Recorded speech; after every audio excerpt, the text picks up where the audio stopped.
اسلام نے خاتون کو باقاعدہ حقوق دیے، باقاعدہ. صحیح بخاری میں حدیث ہے، حضرت بریرہ رضی اللہ تعالیٰ عنہ حضرت عائشہ صدیقہ کی کنیزہ ہیں. حضرت مغیث رضی اللہ تعالیٰ عنہ ایک صحابی ہیں، ان کی وہ اہلیہ ہیں، وہ اپنے خامد سے علیحدگی چاہتی تھی. ان کے خامد بڑی محبت کرتے تھے، علیحدہ ہونا نہیں چاہتے تھے، خاتون رہنا نہیں چاہتی تھی.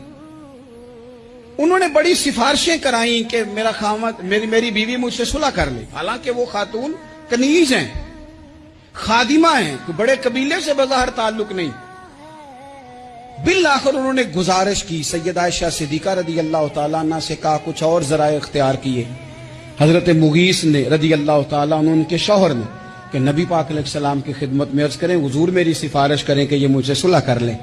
تو نبی پاک علیہ السلام نے حضرت بریرہ رضی اللہ تعالیٰ عنہ جو کنیزہ ہیں، خادمہ ہیں، ان کو بلا کے کہا تمہارا خامد صلح کرنا چاہتا ہے اور وہ روتا ہے تمہارے لیے اور اس نے بڑی سفارشیں کی ہیں، تم اس سے صلح کر لو. حضرت بریرہ رضی اللہ تعالیٰ عنہ عرض کرنے لگی یا رسول اللہ صلی اللہ علیہ وسلم آپ جو حکم کریں میں حاضر ہوں، ایک بات پوچھ سکتی ہوں؟ عرض کی یا رسول اللہ یہ آپ کا حکم ہے یا مشورہ ہے؟ نبی پاک نے فرمایا نہیں، مشورہ ہے. تم عاقلہ ہو، بالغہ ہو، اسلام تمہیں با اختیار کرتا ہے، چاہو تو رہو، چاہو تو خلا لے لو. عرض کرنے لگی حضور اگر مشورہ ہے تو پھر میں مغیث سے صلح نہیں کرنا چاہتی. میرے محبوب نے فرمایا تو جس حال میں راضی ہے میں بھی راضی ہوں. ٹھیک ہو گئی، بات ختم ہو گئی. حضور نے کوئی زور نہیں. اتنے اسلام حقوق دیتا ہے عورت